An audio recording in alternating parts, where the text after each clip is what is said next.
वैसे हमेशा लगता है ना कि दुनिया को चलाने वाली ताकतें बहुत भारी भरकम मशीनों जैसी होती हैं। हम्म। मतलब जब भी हम मेहनत या काम के बारे में सोचते हैं तो दिमाग में सीधा पसीने और थकान की तस्वीर बनती है। हाँ, बिल्कुल। जैसे रास्ते पर किसी खराब गाड़ी को धक्का लगाना हो, या फिर जिम में कोई बहुत भारी वेट उठाना हो। वही तो। उस काम को हम अपनी आंखों से देख सकते हैं, उसकी थकान को शरीर में महसूस कर सकते हैं। ये सब बहुत ही फिजिकल और सामने होता है। ये एक बहुत ही नेचुरल सी सोच है। फिजिकल दुनिया में काम का सीधा कनेक्शन किसी ऐसी चीज से होता है जिसे हम साफ तौर पर देख या छू रहे होते हैं। एक एक्शन होता है और उसका रिएक्शन दिखता है। लेकिन सोचने वाली बात यह है कि क्या हो अगर मैं कहूं कि इस यूनिवर्स का सबसे मुश्किल और सबसे जरूरी काम ऐसी ताकतें करी हैं जिनका अपना कोई वजन ही नहीं है, ऐसी ताकतें जिन्हें हम देख तक नहीं सकते। अरे वाह, ये तो बहुत ही इंटरेस्टिंग एंगल है शुरुआत करने का। हाँ, और आज हमारी इस गहरी चर्चा यानी इस डीप डाइव का फोकस एक ऐसी ही अदृश्य दुनिया पर है। हमारे पास फिजिक्स के कुछ बहुत ही बढ़िया नोट्स हैं और आज का हमारा मिशन है इलेक्ट्रोस्टैटिक पोटेंशियल और कंजर्वेटिव फोर्सेस जैसे टॉपिक्स को डीकोड करना। ये बहुत ज़रूरी डीप डाइव होने वाला है, खासकर उन हाई स्कूल के स्टूडेंट्स के लिए जो इन फिजिक्स की मोटी किताबों और भारी शब्दों से डर जाते हैं। एकदम सही कहा। उन्हें लगता है ये कोई एलियन कॉन्सेप्ट है, पर असलियत में ये हमारे रोजमर्रा के बहुत ही आसान और लॉजिकल विचारों पर ही टिका है।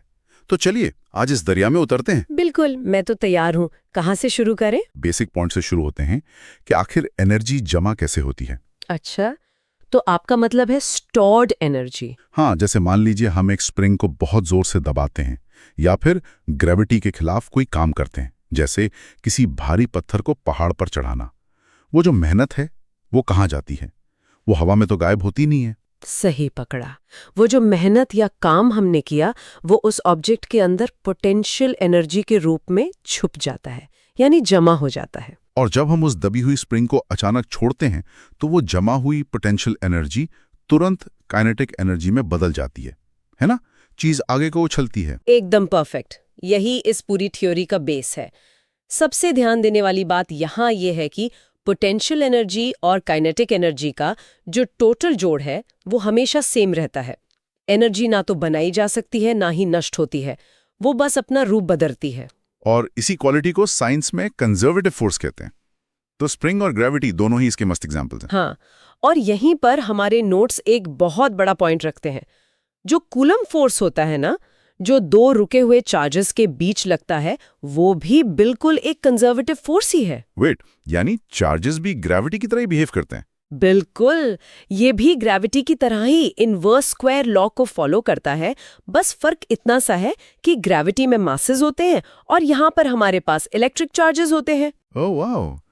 तो मतलब फिजिक्स के नियम बड़े प्लैनेट्स और छोटे चार्जेस दोनों पर एक जैसे काम करते हैं। इनवर्स स्क्वायर का फंडा तो वही है ना कि अगर दूरी दुगनी कर दी जाए तो फोर्स आधी नहीं होती बल्कि 4 गुना कम हो जाती है। सही जवाब।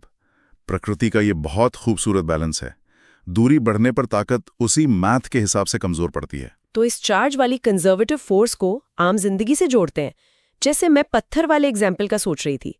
जितना ऊपर पत्थर को धकेलेंगे, ग्रेविटी के खिलाफ उतना ही ज्यादा काम करना पड़ेगा और उतनी ही पोटेंशियल एनर्जी जमा होगी। हाँ, ये एक बहुत अच्छा एग्जाम्पल है समझने के लिए। तो इस हिसाब से क्या हम ये कह सकते हैं कि दो एक जैसे पॉजिटिव चार्जेस के बीच का जो रिपल्शन है, यानी जो दूर धकेलने की ताकत है, वो भी एक अदृश्य स्प्रिंग की तरह ही काम करता है, जिसको जितना जोर से दबाओगे उसमें उतनी ही एनर्जी जमा होती जाएगी। अरे ये एनालॉजी तो यहाँ एकदम फिट बैठती है। जब दो सेम चार्जेस को पास लाया जाता है तो वो एक दूसरे से दूर भागना चाहते हैं। जब हम उन्हें जबरदस्ती पास लाते हैं तो हम एक्चुअली उस अदृश्य स्प्रिंग को ही दबा रहे होते हैं। एक मिनट, ये तो बिल्कुल वैसा ही लग रहा है जैसे हम अपनी रोजमर्रा की जिंदगी में अपना फोन चार्ज करते हैं। अरे वाह, बहुत बढ़िया करेक्शन जोड़ा आपने। बिल्कुल यही होता है। जब हम अपने घर में फोन या लैपटॉप चार्ज करने के लिए प्लग लगाते हैं तो आखिर वहां हो क्या रहा होता है? वहां भी तो हम वॉल सॉकेट की इलेक्ट्रिसिटी यूज करके चार्जेस को जबरदस्ती बैटरी के अंदर पुश कर रहे होते हैं ना? एकदम सही। हम बैटरी के अंदर केमिकल्स के थ्रू उन चार्जेस को एक दूसरे के पास ढकेल कर पोटेंशियल एनर्जी जमा कर रहे होते हैं और फिर जब फोन चलाते हैं तो वही दबी हुई स्प्रिंग एक तरह से खुलती है और फोन को पावर देती है। क्या बात है! तो बैटरी में एनर्जी जमा करना बेसिकली एक भारी पत्थर को पहाड़ा पर चढ़ाने जैसा ही है। फिजिक्स वैसे कितनी प्रैक्टिकल है। हाँ, बस हमें देखने का नजरिया थोड़ा बदलना पड़ता है। लेकिन यहाँ फिजिक्स नोट्स में बहुत अजीब सी कंडीशन दी गई है। उस अदृश्य स्प्रिंग को दबाने का एक स्ट्रिक्ट तरीका लिखा है। अच्छा, वो टेस्ट चार्ज को मूव करने वाली शर्त। हाँ, वही। नोट्स कहते हैं कि मान लीजिए सेंटर पर एक बड़ा चार्ज रखा है, कैपिटल क्यू, और एक बहुत ही छोटे से टेस्ट चार्ज यानी स्मॉल क्यू को किसी दूर के पॉइंट आर से पॉइंट पी तक लाया जा रहा है। और क्योंकि दोनों पॉजिटिव है तो नेचुरली वो एक दूसरे को रिपेल करेंगे, यानी दूर धकेलेंगे। राइट। पर नोट्स में लिखा है कि टेस्ट चार्ज को हमेशा एकदम बिना एक्सेलरेशन के खिसकाना चाहिए। एक्सटर्नल फोर्स उतना ही होना चाहिए जितना इलेक्ट्रिक फोर्स उसे वापस धकेल रहा है। मतलब नेट फोर्स बिल्कुल जीरो हो जाना चाहिए। हाँ, इसको साइंस की भाषा में इन्फिनिटेसिमली स्लो कांस्टेंट स्पीड कहते हैं। पर मेरा दिमाग तो यहीं अटक गया। मुझे एक बात समझाइए, अगर नेट फोर्स जीरो है, दोनों फोर्सेस ने एक दूसरे को कैंसिल कर दिया, तो चार्ज आगे बढ़ कैसे रहा है?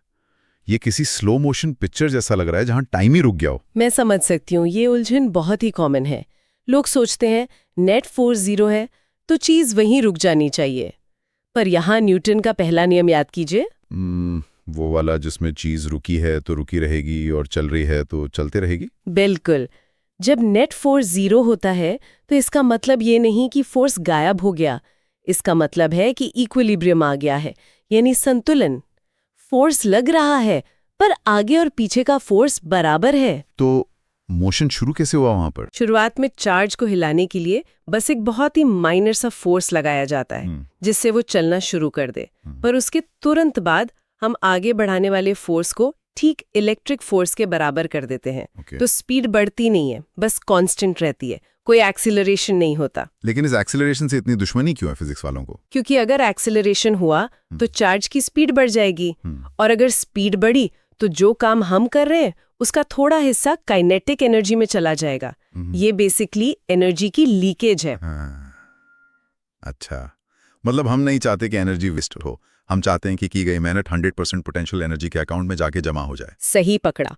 ये एनर्जी मेजर करने का एकदम क्लीन तरीका है, बिना किसी मिलावट या लीकेज के। राइट। जो भी मेहनत लगी चार्ज को मूव करने में, उसने सिर्फ और सिर्फ पोटेंशियल एनर्जी को बढ़ाया। ये तो बहुत ही स्मार्ट हैक है। अब चार्ज को खिसकाने का तरीका तो समझ आ गया, लेकिन एक बड़ा सवाल और है मेरे पास। एक पॉइंट से दूसरे पॉइंट तक जाने के लिए जो रास्ता चुना गया है, उसका क्या असर होता है इस मेहनत पर? ये आई ना मजे की बात। ये कंजर्वेटिव फोर्स की सबसे बड़ी प्रॉपर्टी है। रास्ते का इस पूरे काम पर ढाले भर का भी असर नहीं पड़ता। सच्ची? मतलब चाहे चार्ज बिल्कुल स्ट्रेट लाइन में जाए या सर्कल बनाते हुए जाए या पूरा जिगजैग डांस करते हुए पहुंचे, मेहनत उतनी लगेगी? एकदम उतनी ही लगेगी। सिर्फ इस बात से फर्क पड़ता है कि चार्ज ने शुरू कहां से किया और वो रुका कहां पर। अगर काम रास्ते पर डिपेंड करता तो पोटेंशियल एनर्जी का ये पूरा आइडिया ही किसी काम का नहीं रहता। वैसे रास्ते वाली बात पर मुझे एक बिल्डिंग वाला एग्जाम्पल याद आ रहा है। मान लीजिए मुझे एक बिल्डिंग की 5वीं मंजिल पर जाना है। मैं चाहे सीढ़ियों से थक कर जाऊं या आराम से लिफ्ट से जाऊं, पहुंचे तो 5वीं मंजिल पर ही ना। बिल्कुल। तो बिल्डिंग के अंदर ग्रेविटी के खिलाफ जो मेरी पोटेंशियल एनर्जी जमा हुई, वो दोनों केसेस में एग्जैक्ट बराबर होगी। रास्ते का कोई मैटर नहीं है। ग्राउंड फ्लोर से स्टार्ट किया और 5th फ्लोर पर एंड किया, बस ये मैटर करता है। ये बिल्डिंग वाला एग्जाम्पल बेस्ट है। इलेक्ट्रिक फील्ड में कूलम फोर्स को कोई मतलब नहीं है आप कहाँ से घूम के आ रहे हैं। और आपको पता है ये सेम कॉन्सेप्ट हमारे घरों के डेली डिवाइसेस में भी यूज होता है, जैसे कैपेसिटर्स। अच्छा, कैपेसिटर्स, जैसे वो जो फैन के ऊपर लगा होता है व्हाइट कलर का सिलेंडर सा। हाँ, वही। कैपेसिटर्स भी बिल्कुल यही करते हैं। वो चार्जेस को मूव करके पोटेंशियल एनर्जी जमा कर लेते हैं ताकि फैन मोटर को स्टार्ट होने के लिए एक एक्स्ट्रा झटका या एक्स्ट्रा पावर मिल सके। ओह, तो कैपेसिटर एक तरह की छोटी सी एनर्जी की टंकी हो गई। बिल्कुल। और उस टंकी में भी एनर्जी फिल करते वक्त हमें इस पोटेंशियल एनर्जी और कंजर्वेटिव फोर्स के रूल्स ही फॉलो करने पड़ते हैं। ये तो बहुत लॉजिकल है। अब जब इनिशियल और फाइनल पॉइंट्स की बात हो ही रही है, तो मेरा एक टेक्निकल सवाल है। ग्राउंड फ्लोर कहाँ है इस एनर्जी के बिल्डिंग का? यानी बेस लेवल जहां पोटेंशियल एनर्जी जीरो होती है, वो कहाँ सेट किया जाए? देखिए, फिजिक्स में किसी एक पॉइंट की पोटेंशियल एनर्जी की कोई रियल लाइफ वैल्यू नहीं होती। सब कुछ रिलेटिव होता है। हाँ, नोट्स में भी यही लिखा है कि सिर्फ पोटेंशियल एनर्जी का डिफरेंस या अंतर मायने रखता है। हम टेक्निकली किसी भी रैंडम जगह को जीरो मान सकते हैं ना? जैसे मेरे टेबल के किनारे को जीरो मान लूं तो चलेगा? चल तो जाएगा, पर कैलकुलेशंस में हालत खराब हो जाएगी। इसीलिए अपने मैथ्स को सिंपल रखने के लिए साइंटिस्ट्स ने इन्फिनिटी यानी अनंत को रेफरेंस पॉइंट चुन लिया है।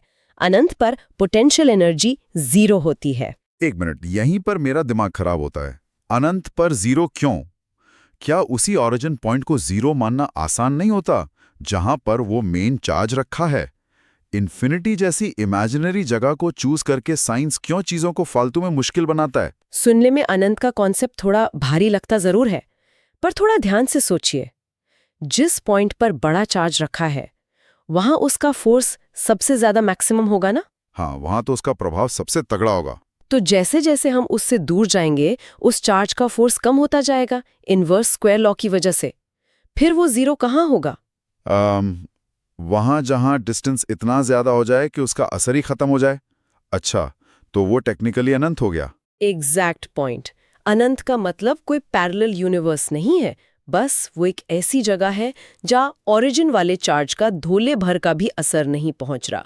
जब कोई फोर्स ही नहीं लग रहा तो वहां चार्ज रखने में कोई मेहनत या वर्क नहीं होगा। ओहो, तो इसका मतलब जब फोर्स नहीं है तो पोटेंशियल एनर्जी बाय डिफॉल्ट 0 हो जाएगी। बिल्कुल, और इसलिए अनंत सबसे तार्किक रेफरेंस पॉइंट है।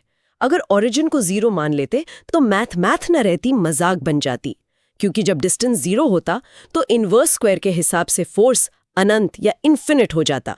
मैथ्स में डिवीजन बाय 0 हो जाता, जो पॉसिबल ही नहीं है। बाप रे, तब तो पंगे ही पंगे थे। अब समझ आया ये इन्फिनिटी वाला फंडा।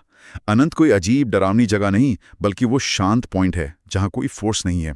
वहां से एक चार्ज को पिक करो और फील्ड में लाकर उसकी एनर्जी नाप लो। ये तो एक्चुअली बहुत सिंपल जुगाड़ है ना? साइंस ने इसको मुश्किल बनाने के लिए नहीं, बल्कि हमारी कैलकुलेशन आसान करने के लिए अनंत को 0 माना है। लेकिन इस सब में अभी तक एक छूक रह गई है। हमने एनर्जी को एक पर्टिकुलर टेस्ट चार्ज के रेफरेंस में देखा, पर हमें तो एक ऐसी यूनिट चाहिए ना जो चार्ज के साइज पर डिपेंड ही ना करे। और इसी कंफ्यूजन को क्लियर करने के लिए आता है हमारा सबसे main hero, electrostatic potential. Yes, सिर्फ पोटेंशियल एनर्जी नहीं, इलेक्ट्रोस्टैटिक पोटेंशियल। ये क्या है, थोड़ा आसान भाषा में बताइए। देखिए, अगर आप बड़ा चार्ज ला रहे हैं तो मेहनत ज्यादा करनी पड़ेगी, छोटा ला रहे हैं तो कम मेहनत। पर ये तो ठीक नहीं है। फील्ड की स्ट्रेंथ टेस्ट चार्ज पे डिपेंड थोड़ी करनी चाहिए। इसलिए साइंटिस्ट ने एक छोटा सा मैथ किया।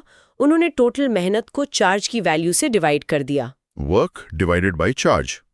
इसको सुनकर मुझे बाजार का वो आम वाला एग्जाम्पल याद आ रहा है जो लोग अक्सर यूज करते हैं। ओ, वो मैंगो रेट वाला। हाँ, वही। अगर कोई आपसे कहे कि उसने 5 किलो आम 500 रुपए में खरीदे, तो दुकान वाले से कंपेयर करने के लिए वो क्या करेगा? वो सीधा पर किलो का भाव निकाल लेगा। 500 डिवाइडेड बाय 5 यानी 100 रुपए पर किलो। बिल्कुल परफेक्ट कंपैरिजन है ये। फिजिक्स में साइंटिस्ट ने भी यही किया है। उन्होंने उस इलेक्ट्रिक फील्ड की ताकत को नापने के लिए पर यूनिट चार्ज का रेट निकाल लिया। तो बेसिकली यूनिट पॉजिटिव चार्ज को बिना किसी एक्सेलरेशन के अनंत से किसी पॉइंट तक लाने में जितना काम किया गया, उस पर यूनिट रेट को ही इलेक्ट्रोस्टैटिक पोटेंशियल कहते हैं। एकदम सही। और इसको सिंपल टर्म्स में नापने के लिए हम जिस वर्ड का यूज करते हैं वो है वोल्ट। वोल्ट, ये नाम सुना सुना लगता है। जैसे हमारे घरों के स्विच बोर्ड पर 250 वोल्ट लिखा होता है, या फिर रिमोट की छोटी पेंसिल बैटरी पर 1.5 वोल्ट लिखा होता है। वही वोल्ट। जब हम कहते हैं किसी बैटरी का पोटेंशियल 1.5 वोल्ट है, तो इसका मतलब है कि वो बैटरी 1 यूनिट चार्ज को यानी 1 कूलम को सर्किट में धकेलने के लिए 1.5 जूल का काम करने की ताकत रखती है। ओह माय गॉड, ये कितना सिंपल है। तो जो वोल्टेज हम रोज सुनते हैं वो आखिर में बस चार्ज को सर्किट में आगे धकेलने की ताकत ही तो है, जैसे पोटेंशियल डिफरेंस होता है। हाँ, और यही पोटेंशियल डिफरेंस हमारे डेली लाइफ के सर्किट्स को चलाता है। उस डिफरेंस की वजह से ही तो चार्ज आगे पुश होता है, करंट फ्लो करता है और फिर हमारा बल्ब जलता है या टीवी चलता है। कमाल की बात है, एक ही लॉ है जो वहां कूलम लेवल पर चार्जेस को हिला रहा है और यहाँ टीवी स्क्रीन चला रहा है। मुझे तो लगता है इस डीप डाइव ने हाई स्कूल के उस डर वाले माहौल को काफी लाइट कर दिया है। मुझे भी यही लगता है। लॉजिकल और सिंपल एनालॉजी से बड़ी बड़ी बुक्स भी इजी लगने लगती हैं। बिल्कुल। आखिर में देखा जाए तो इलेक्ट्रोस्टैटिक फोर्सेस बिल्कुल ग्रेविटी या स्प्रिंग जैसी ही बिहेव करती हैं। रास्ता मैटर नहीं करता, और मैथ्स को आसान रखने के लिए बेस इन्फिनिटी पर माना गया है। और पोटेंशियल का मतलब कुछ भी नहीं, बस वर्क डन पर यूनिट चार्ज है। Simple rate card. एकदम पॉइंट पर समझ दिया आपने। इन बेसिक बातों से स्टूडेंट्स इसे रटने की बजाय समझ सकते हैं। पर इस सब को रैप अप करने से पहले मेरे दिमाग में एक बहुत ही बढ़िया और थोड़ा दिमाग घुमाने वाला थॉट आया है। मैं अपने लिसनर के लिए ये छोड़ना चाहूंगा। अरे जरूर, बताइए क्या है वो सवाल। देखिए, आज हमने पूरी चर्चा बस एक अकेले आम से चार्ज क्यू के बारे में की। हमने देखा कि कैसे उसके पास जाना एक पहाड़ चढ़ने जैसा लग रहा था। एकदम क्लियर पाथ था। हाँ, उसमें प्रिडिक्ट करना काफी इजी था। और जरा सोचिए, एक ऐसी फिजिक्स लैबोरेटरी या रियल वर्ल्ड कंडीशन की जहां सिर्फ एक चार्ज नहीं है। मान लीजिए वहां सैकड़ों चार्जेस बिखरे हुए हैं, कुछ पॉजिटिव, कुछ नेगेटिव। वाओ, वो तो पूरा एक जाल बन जाएगा वहां पर। वही ना, सब चार्जेस अपना अपना जोर लगा रहे होंगे, कोई अपनी तरफ खींच रहा होगा तो कोई दूर धकेल रहा होगा। ये तो मिलकर उस इनविजिबल स्पेस में पोटेंशियल के बड़े बड़े पहाड़ और बहुत ही गहरी खाइयां बना देंगे। एक पूरा इमेजिनरी लैंडस्केप बन जाएगा इनविजिबल फोर्सेस का। ये बहुत फैसिनेटिंग है। सही में। तो सोचिए, उस भूल भुलैया में अगर किसी एक अकेले टेस्ट चार्ज को छोड़ दिया जाए तो उसका सफर कैसा होगा?